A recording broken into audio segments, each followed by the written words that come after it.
sur C'est ça qui est bon. Nous allons aujourd'hui aborder le sujet de la glande pinéale et voir pourquoi elle est si importante dans les anciennes cultures, dans les religions, mais aussi les sociétés secrètes, et tout ça à travers les âges. Si la vie est apparue il y a environ 1 milliard d'années, il faudra attendre 400 000 ans pour observer le prodige que furent les premières cellules nerveuses.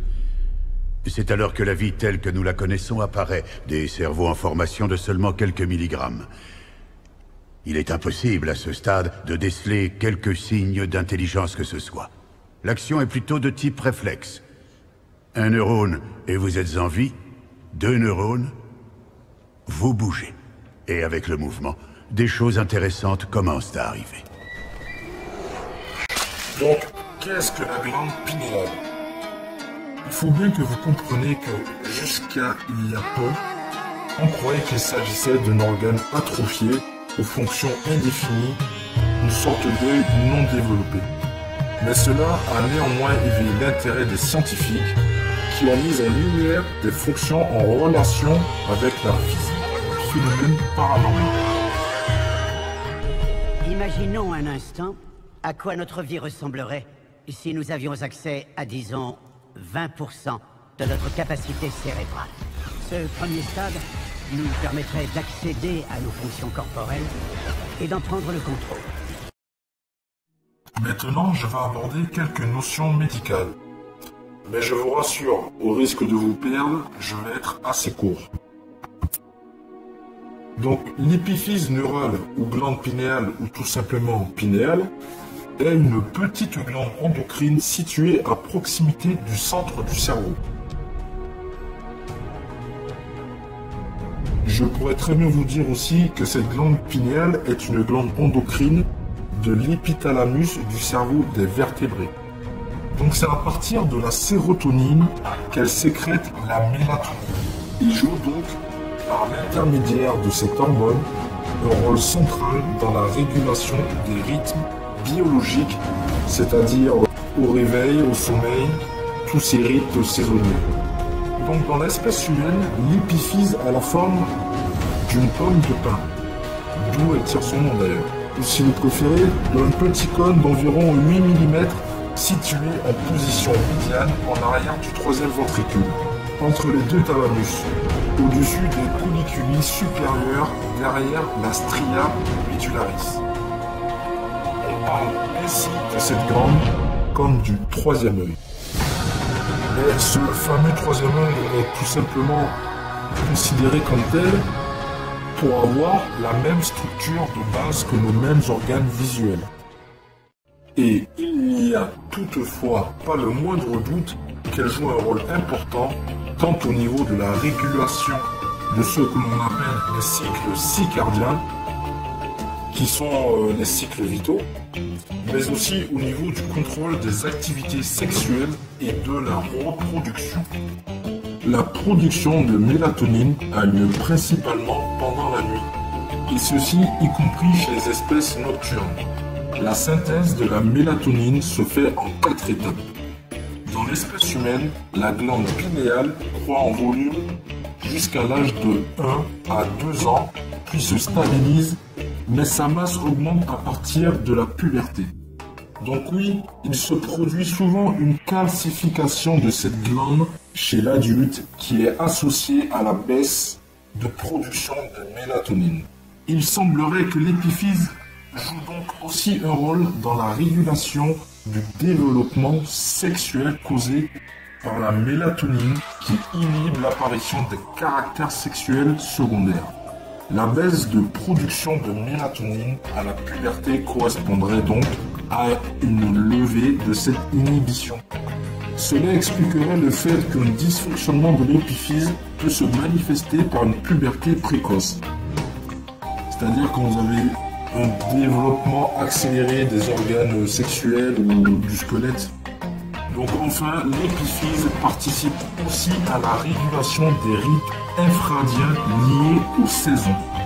Donc comprenez bien qu'elle sécrète la mélatonine, qui est un dérivé de la sérotonine sécrétée elle-même par les tissus nerveux, et joue par son intermédiaire un rôle central dans la régulation du rythme biologique. Nous savons que la glande pinéale est un régulateur des pulsions sexuelles. Peut-être que sa stimulation cause un accroissement des besoins sexuels. On en apprend tous les jours. Chez les oiseaux, la glande pinéale est située juste sous la surface du crâne, d'où elle capte l'intensité lumineuse extérieure et permet aussi d'ajuster le rythme circadien de l'animal. Avec une approche plus générale, l'embryologie et l'anatomie comparée vont jusqu'à la dénoncer comme le troisième œil avorté des vertébrés, qui est d'ailleurs un œil véritable chez certains lézards et chez le sphénodon.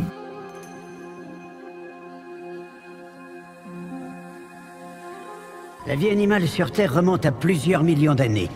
Et pourtant, la plupart des espèces n'utilisent que 3 à 5% de leur capacité cérébrale. Mais ce n'est que lorsqu'on arrive à l'être humain, qui est au sommet de la chaîne animale, qu'on peut enfin voir les capacités du cerveau utilisées de façon plus importante. 10%, ça peut paraître peu, mais c'est beaucoup quand on voit tout ce qu'on a fait avec.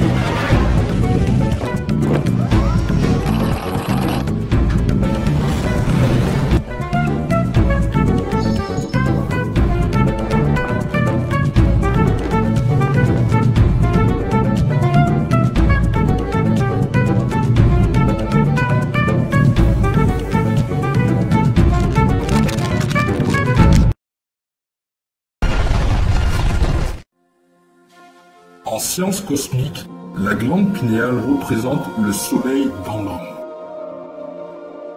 C'est comme une sorte de satellite ou d'étoile, mais moi je préfère dire une antenne spirituelle. Tout ce que vous voyez à l'extérieur de vous, au-dessus de vous, toutes les images viennent directement de cette antenne spirituelle, qui est la glande pinéale. Tout comme les corps célestes qui jouent le rôle de luminaires, tels que le soleil ou la lune, la glande pinéale est ce soleil au centre de l'homme. Imaginez-vous tout l'univers contracté à un point tel qu'il se retrouve à la taille de cette petite pomme que chaque être humain possède dans son cerveau.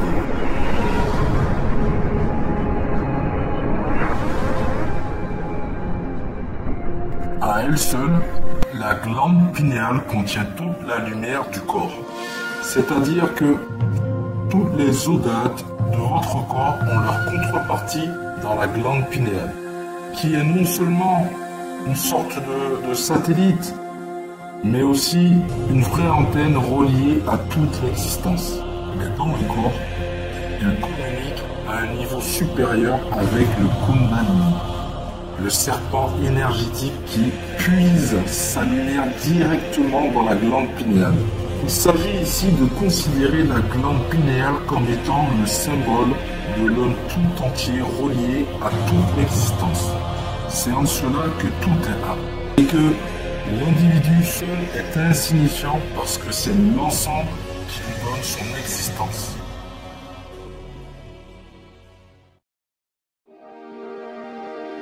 Selon une théorie, ces cristaux vibreraient en fonction des ondes électromagnétiques captées, ce qui expliquerait la régulation des cycles menstruels d'après les phases de la Lune ou la capacité d'orientation des hirondelles au cours de leur migration, puisqu'elles captent les champs électromagnétiques de la Terre.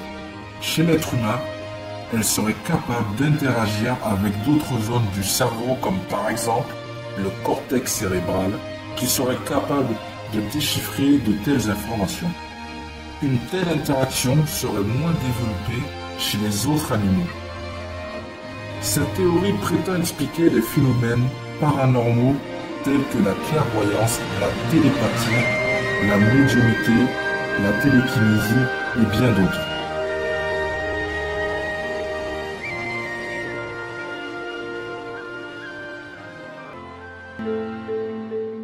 Les premiers outils permettant d'évaluer l'intelligence ont été inventés il y a plus d'un siècle. On s'inspire toujours des théories imaginées par Sir Francis Galton et Alfred Binet. Mais aujourd'hui, nous pouvons aller plus loin. Plutôt que de mesurer ce que l'intelligence produit, intéressons-nous à l'organe qui produit l'intelligence.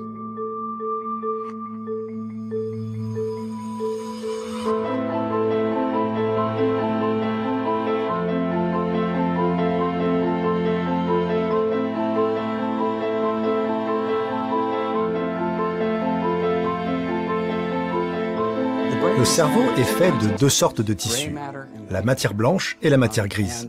Tout le monde a entendu parler de la matière grise. C'est là où se trouvent les neurones, sur une couche à la surface du cerveau. Mais en dessous, il y a des milliards de connexions, de câbles, des axones qui connectent les neurones. Et c'est blanc parce que ces axones ont une gaine isolante formée d'une membrane qui est de la myéline.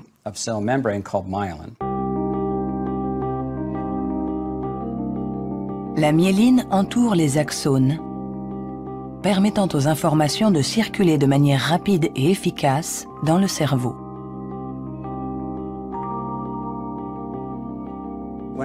Quand un enfant naît, son cerveau n'est pas mature.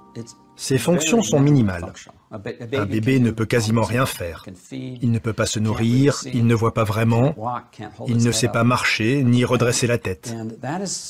C'est parce que notre cerveau est façonné en permanence par notre environnement. Et une des choses les plus intéressantes avec la myéline, c'est qu'elle se forme après notre naissance.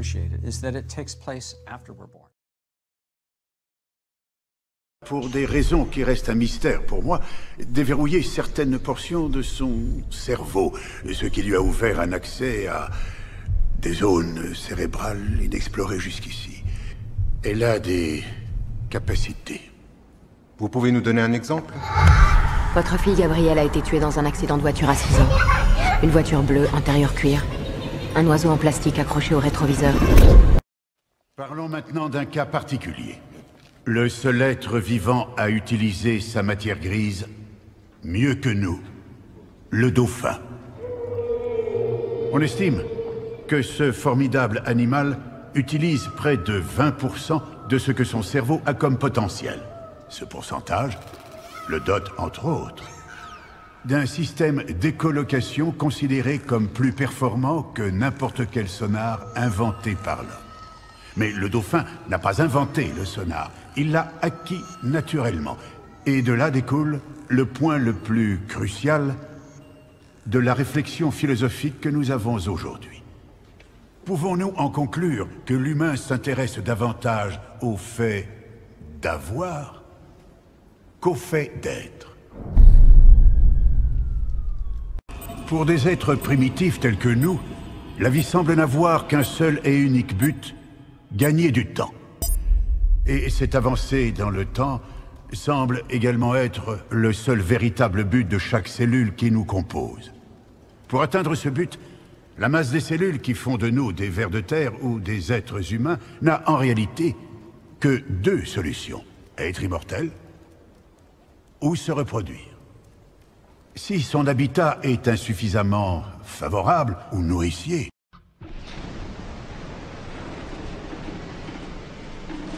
la cellule choisira l'immortalité. En d'autres termes, l'autosubsistance et l'indépendance totale. D'un autre côté, si l'habitat est favorable,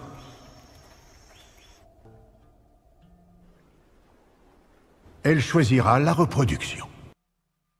Dans ce cas, lorsqu'elle s'éteint, elle livre des connaissances et des informations essentielles à la cellule suivante, qui les livrera à la suivante, et ainsi de suite.